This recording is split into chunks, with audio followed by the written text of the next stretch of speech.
Assalamualaikum warahmatullahi wabarakatuh. Mohon izin memperkenalkan diri. Nama Malita Ayu Faza, NIPD 2109030018, Program Studi SKA 2 Alpha. Pada kali ini saya akan menjelaskan tentang alat elektronik yang ada di kapal. Salah satu contohnya yaitu GPS atau Global Positioning System. Pengertian GPS adalah untuk menentukan posisi benda bergerak pada umumnya, khususnya pada kapal, baik secara 3 dimensi maupun 2 dimensi.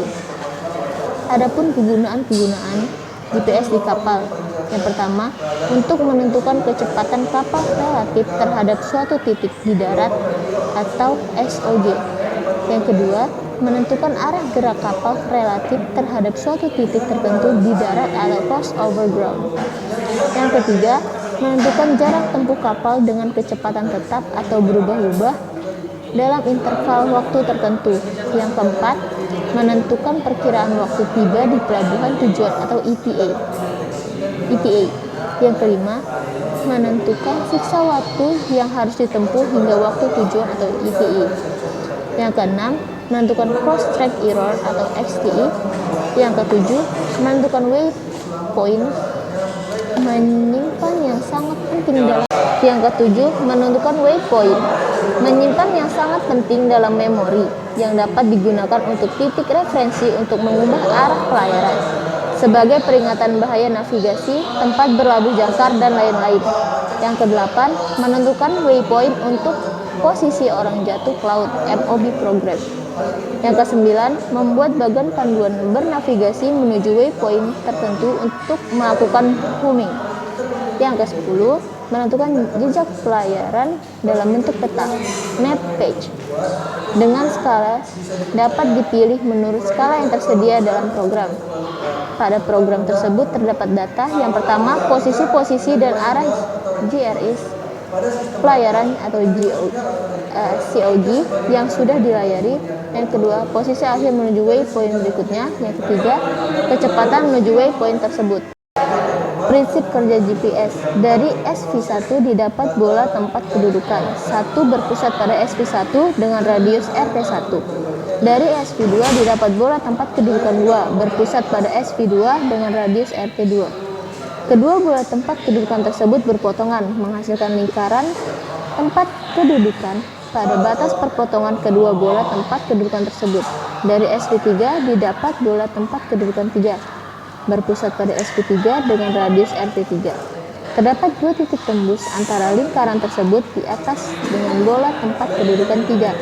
Satu di bidang bola rata-rata permukaan bumi merupakan posisi penerimaan GPS. Satu lagi jauh di luar angkasa. Cara menentukan posisi juga pada kecepatan kapal. Yang pertama, tentukan COG. Yang kedua, tentukan kecepatan kapal dan dijaga tetap. Yang ketiga, tentukan posisi awal pada waktu tertentu. Yang keempat, tentukan waktu pelayaran beberapa jam jarak dari titik awal. Yang kelima, jangkakan kecepatan awal pada COG. Yang keenam, titik terakhir pada PSS juga.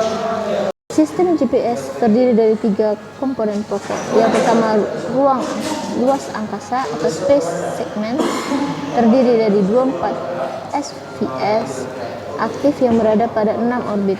Berarti satu orbit terdiri dari 4 SVS dan tinggi orbit tersebut kira-kira 20.200 km dari permukaan bumi yang berbentuk elips tapi mendekati bentuk lingkaran.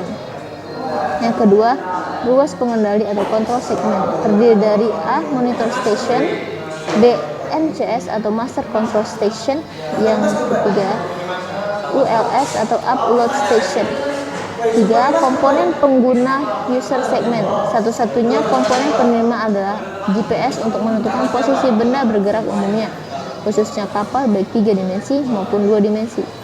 Frekuensi yang digunakan GPS, frekuensi L1 sama dengan 1575,42 MHz, frekuensi L2 1227,60 MHz. Sinyal yang dimodulasikan pada frekuensi pembawa tersebut terdiri dari 3 informasi.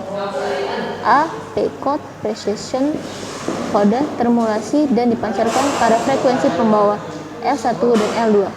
C or A code atau course equation code dipancarkan hanya pada frekuensi L1. C. Data informasi navigasi dimasukkan ke P code dan C or A code serta dimodulasikan pada frekuensi L1 dan L2. Sekian penjelasan dari saya. Apabila ada kekurangan, saya mohon maaf. Saya akhiri. Wassalamualaikum warahmatullahi wabarakatuh.